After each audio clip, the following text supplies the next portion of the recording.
Hey everybody, I'm Trish Christ.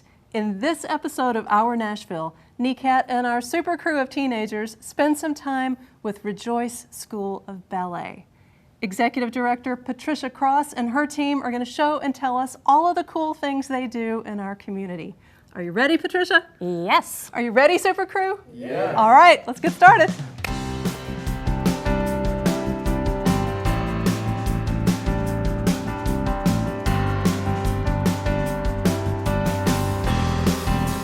It's our Nashville.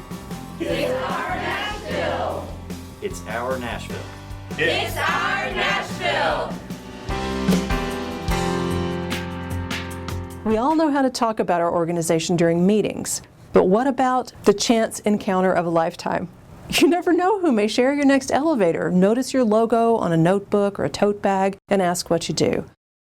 What's the clearest, most persuasive thing you can say in a short elevator ride? So, motivated by Christ's love, Rejoice School of Ballet empowers youth by training, nurturing, and celebrating dancers from diverse racial, socioeconomic, and cultural backgrounds. And our goal is to teach excellent classical ballet, and then we also teach 4 pillars, which are health and nutrition, spiritual formation, life skills, and diversity. Patricia, I have crossed paths with you so many times over the last decade, maybe, Right. that I couldn't be happier to have you sitting here in the studio to tell your story, where not just me, where others can hear all of the cool things that happen at Rejoice School of Ballet. Well, we are extremely thankful for this opportunity, and it's been fun running into you over the years at different venues and different situations. For me too. Right. So my first question for you, and I know you're going to be humble, but I'm still going to ask. I'm still going to ask you. Tell me about the visionary dancer and how she came up with the idea to create Rejoice School of Ballet. Well, I have danced all my life since I was 4 years old, and I'm not going to tell you how many years that is. And I realized probably about 20 years ago how expensive ballet training is and how it's just not accessible to children from low-income families, and it broke my heart because I love ballet, I love children, and I want everyone to have the opportunity to study classical dance if they're interested. And so, I started out at a little church in East Nashville called Exum Chapel, and we started out with 10 students. And when I saw, and somehow I got money, I don't even know how we weren't a nonprofit at that point, but somehow I got money for ballet bars and leotards and tights and shoes and food for snacks. And these 10 children came every day for, I'm not sure how long it was, but when they stepped up at the bar in their new leotards and tights, I fell in love with them, and I realized this just has to happen. So after that, I went to work to get the nonprofit status started, and that's how it happened. And time has passed, and students have come and trained and gone on with their lives into the world, and additional teachers have joined your team, I'm sure. Absolutely. We have 10 teachers. Wow. And they are awesome. I mean, I just can't say enough about our teachers. I absolutely love them. We have 3 teachers from Nashville Ballet, and every one of them, maybe people aren't aware how white ballet is, but diversity in the ballet world is just not typical. And so for us for Rejoice School of Ballet to have 3 beautiful African American teachers come and teach at our school, which is so diverse, is just a huge gift. We have Kayla Rouser, who's the principal ballerina at Nashville Ballet, and then Imani Sailors. We just hired her. She just got hired at Nashville Ballet this year. And then Gerald Watson, he stages our ballets every year. So we have those 3, and then we have others that have danced with ballet companies in different areas and have owned ballet or dance schools, and every one of them is just precious, and they love children, they're talented, and they have lots of experience, and I couldn't be more thankful. When we arrive every what is it? We come every Monday at 4:45, and she just flings open the car door and she doesn't even say goodbye. She's just, "Oh, hi, Miss Tanya," and she's off. She loves it. You could just, you see it in her eyes. She absolutely loves it. So you use the word children a few times. Let's talk about the ages of your students. Oh, we start them at age 4, and we take them right up through high school, through age 18. That's great. And guys and girls? We do have guys and girls. Unfortunately, we don't have enough boys. We have probably 3 boys this year, and we'd love to have more. What I seen with him was he made more friends, and seeing more guys dance and do ballet, it let him know that that he could do it. It was okay to do ballet, because a lot of boys now, they don't do ballet, but with him it was okay. And roughly how many students are part of We have about 120 students. Oh my goodness. Yeah. No wonder you have so many teachers. Right, we need them. And we teach at 4 locations in East and North Nashville. We teach at Edgefield Baptist Church, where we have 3 studios there. Wow. Yeah, and then we teach at East Park Community Center, and they have a gorgeous studio there. And then last summer we started teaching at First Church of the Nazarene, because they have a really lovely studio. And then we also teach at Hadley Park, where they have a good ballet studio. When I see the little girls who look up at me and look so scared, I'm just like, I was that kid once. I saw the pre-professional track walk by, and I'm like, whoa, I'll never be like them. But it's so cute to watch them dance and just dance their heart out, and I just remember me when I was little. Can anyone in the right age group participate? Is there a selection process? Anyone and everyone. We want everyone who wants to study ballet to come. And we charge on a sliding scale, so they pay tuition according to their income, and that has done a beautiful thing as far as creating the diversity at Rejoice. So we have low, middle, upper income students, we have all different races and all different cultures, and almost everyone pays. However, we have a couple of students that really wouldn't be able to come if they had to pay anything. And so we give them a full scholarship, because we want everyone. Which fits right with your vision of money should not prevent you from learning this beautiful art form if you want to. We want this to be accessible to absolutely anyone who wants to come. I wanted to enroll her in a ballet program because I wanted her to make certain that her self-confidence was in check. As well as I wanted her to make friends. I wanted her to learn how to focus. I wanted her to learn discipline, and I knew that ballet would be just a wonderful activity for her. I just feel like ballet inherently teaches discipline and teamwork, and how do you work hard, and how do you overcome an obstacle and get to do triple pirouettes when you couldn't even do one, 3 months ago. It just teaches so many life skills that I know is going to help our students when they get out of high school and go on and out into the world. You mentioned health and nutrition. Tell me a little more about how you instill those values. Well, some of our students are at the studio 14 hours a week. And so that's a part-time job. It is a part-time job. And so we offer them snacks, and we try to offer them healthy snacks, and just encourage. You're not giving French fries to your dancers, Patricia? No, we don't. They eat them on their own, but we try to offer them healthy snacks and just encourage them that you need to fuel your body, because ballet is really hard and strenuous, and so your body needs to be fueled, but you don't want to waste calories on chocolate, which I love, but or soda and stuff like that. We have water, and so that's one way. And then we sometimes have speakers come in and talk about the different pillars and give them information that might help them. So that's how we incorporate that into our program. They have a safe place to go, and they are free to be themselves. And not only that, we can, the children are able to put in different things from each other, and we can put it together and make something big. And everybody's just so proud of what they do. And not only that, that's important to the girls and the guys, because it's love. We don't discriminate, you know.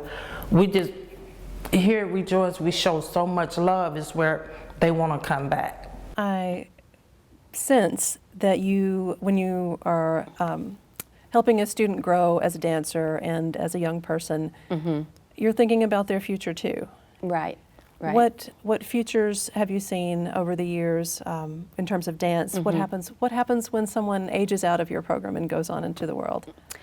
Well, we've had several that have gone on to college, not in dance, but they've gone on to college. One graduated last year in it was something to do with health. I'm sorry, I don't remember. But anyway, I'm really proud of her. She's done a great job of going through the college, and she has a good job now.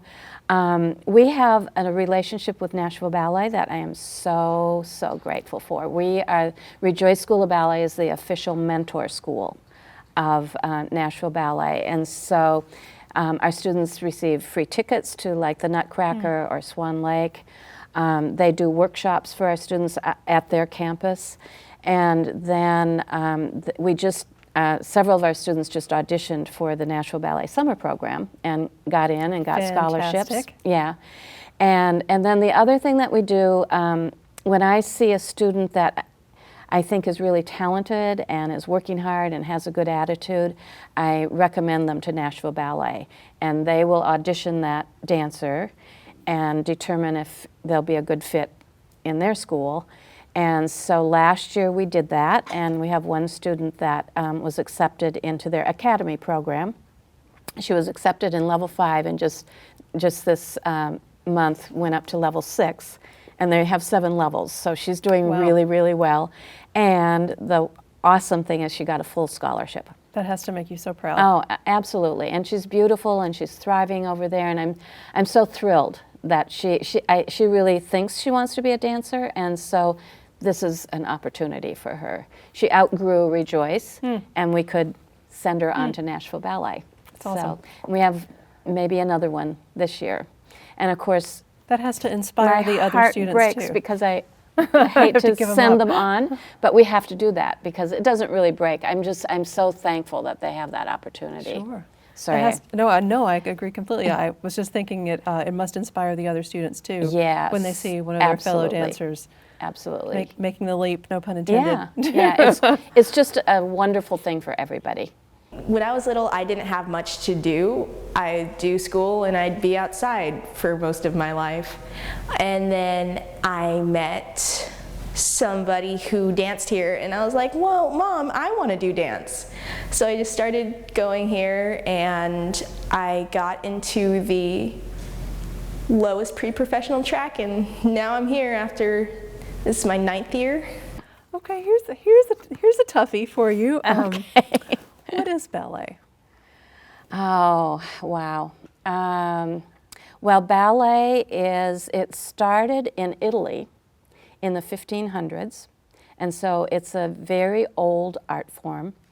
It quickly traveled to Paris, France, and Paris was the first place where there was actually a ballet school. Originally, it was the royalty that did the dancing, and that's why I believe the whole ballet posture has filtered down. It's part of ballet. It's a huge part of ballet today, and it started with the royalty. That's who they were, and that's how they walked.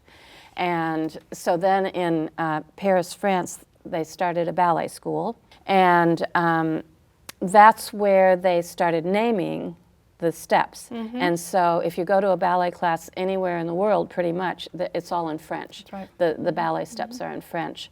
And so then it traveled from Paris to Russia, and Russia's had a huge influence on ballet. And then it went to Denmark and England and came to the United States in the early 1900s, I think, is when the first ballet dancers came here and were trained. And it's usually done to classical music. It has a very strict code of technique, and it's been passed down from dancer to dancer all these years.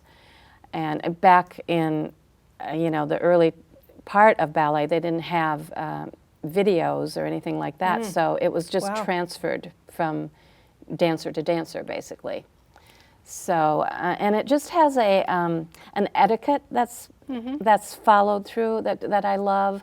At the end of the class, the students bow to their teacher and thank them, and I think it's just a lovely way of teaching our students to respect each other and teachers and just be respectful people. Every class has a structure, so like there'll be pliés or tendus mainly first, and then you'll do bigger things that mainly just help strengthen you, and then you'll go into the center and you'll kind of put all those things to work to do like jumps or turns and things like that. Fifth or first, that's right, Nicole. And 1, 2, 3, 4, 5. For someone watching us right now who is inspired to get involved at Rejoice School of Ballet and wants to help you further your endeavors with your students, what could they do to get involved and to help you? Well, thank you. They can go on our website. It's www.rejoiceballet.com. And we are also on Facebook. They can go on and Instagram and Twitter. They can go on all of the social media. I think a great way would be, we have a performance coming up in February of the Ballet Coppelia. And so if somebody wanted to really get a sense of what Rejoice is about, if they came to the performance, I think they would really understand what we're doing. And then, of course, I'm always willing to speak with anybody if they want to volunteer or get involved in some way. Those are all wonderful ways. Let's talk a little bit about performances in general without attaching any specific dates to them, because I know you do them every year. Right. Would attending a performance be a good way for someone to get a feel for what Rejoice does? Absolutely, absolutely. So this year we're doing the classical ballet Coppelia, and we've done several in the past, and they're just so much fun. And as I said, some of the students are in the studio 14 hours a week. Wow. And so for them to have this opportunity to then perform it's just wonderful for them, and they grow so much technically and artistically.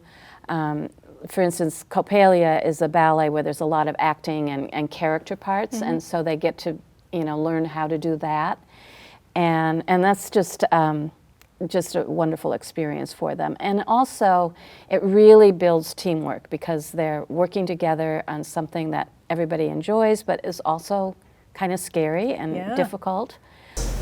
Performances are really fun. It's just like really stressful and really tiring, and just so much fun to be like with all of your friends and like the fray of everything. And it's really fun to be out on stage and watch people like watching you, I guess. It's really cool to watch people come and see what you've been doing. Last year, we did an amazing ballet called Psalms, and Gerald Watson choreographed. It was original ballet, and it was based on racism, slavery, and civil rights. Wow. Yeah, it was Those are heavy powerful. topics. It was. And we hired a counselor whose specialty was dealing with that to talk to our students beforehand. And so it was just an amazing growing experience for them. And the feedback we got from the audience was, we were a little worried. Gerald and I we worked on this together at the beginning, and we were a little concerned whether this would be accepted or not, but the feedback from the audience was amazing. And so we performed it again at Trevecca in October, and we're applying for a grant to perform it again next year. We want to do it every year. So anyway, the littles all the way up through teenagers? Well, they have to be, we have what we call the pre-professional track program, and so that is students who have had 2 years of ballet training, and they're 8 years old, and they audition, and then if they get accepted into the program, so they're 8 years old up to 18-year-olds.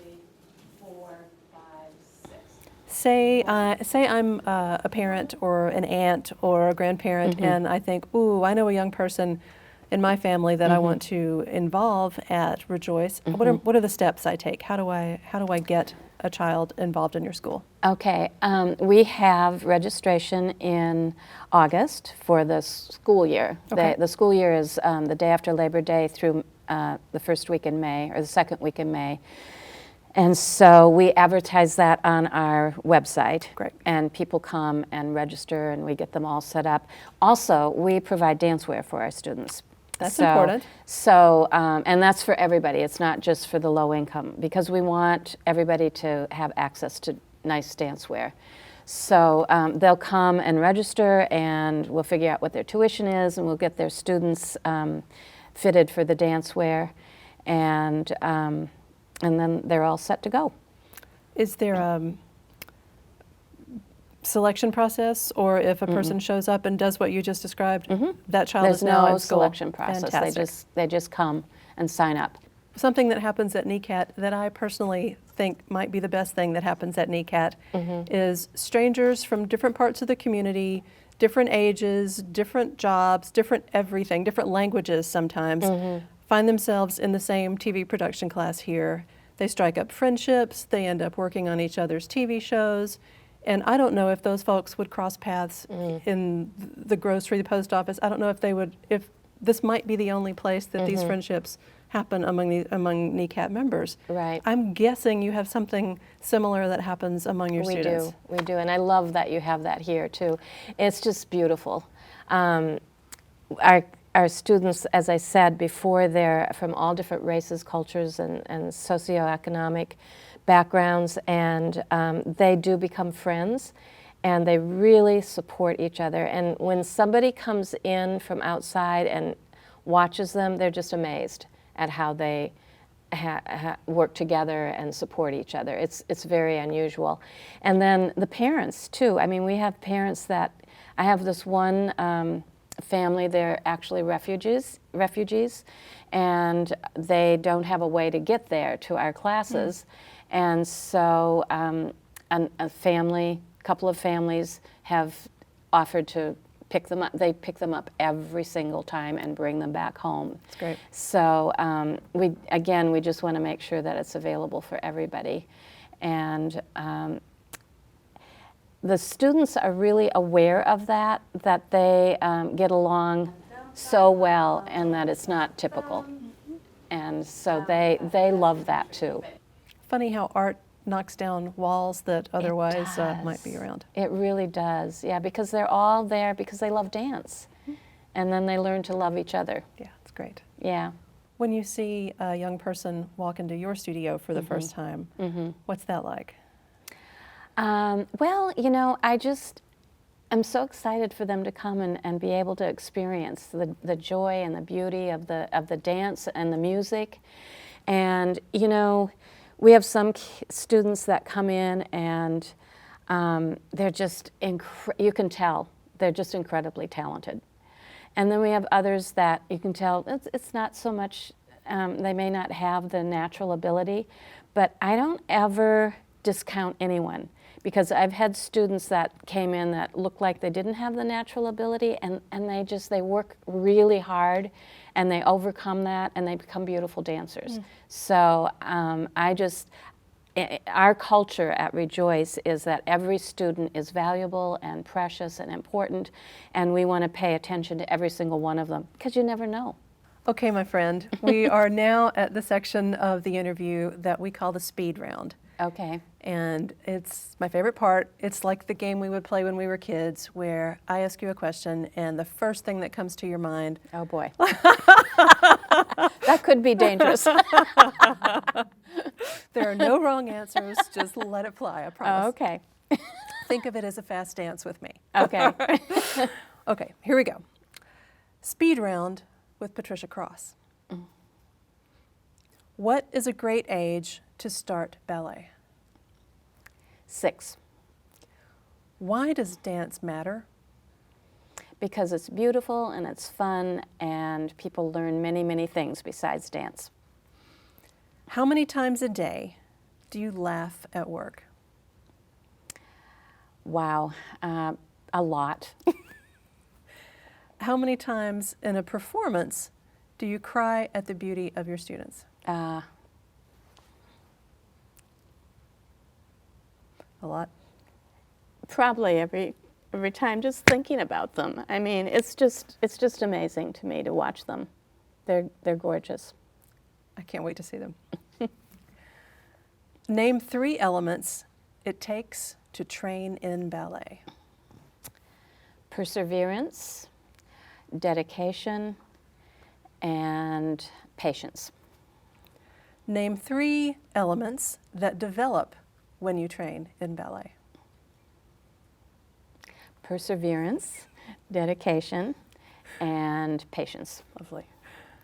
Name 3 French terms for ballet moves. Plié, tendu, rond de jambe. Bend. What was the second one? Tendu, Tendu. Tendu, tense, to stretch. to stretch. Yeah. Interesting. Yeah, That's sort of the opposite in French. yeah. And what was the last one? Rond de jambe. Rond de jambe. Leg kick. Circle of the leg. Circle of the leg. Yeah, and see? is to develop turnout. So do you speak French? I speak You have a French. good accent. I don't dance ballet, but I do speak French. This is an important one, a very important one. What emotion do you most associate with training young people in ballet? Joy. And last of all, my friend, what is your website? www.rejoiceballet.com.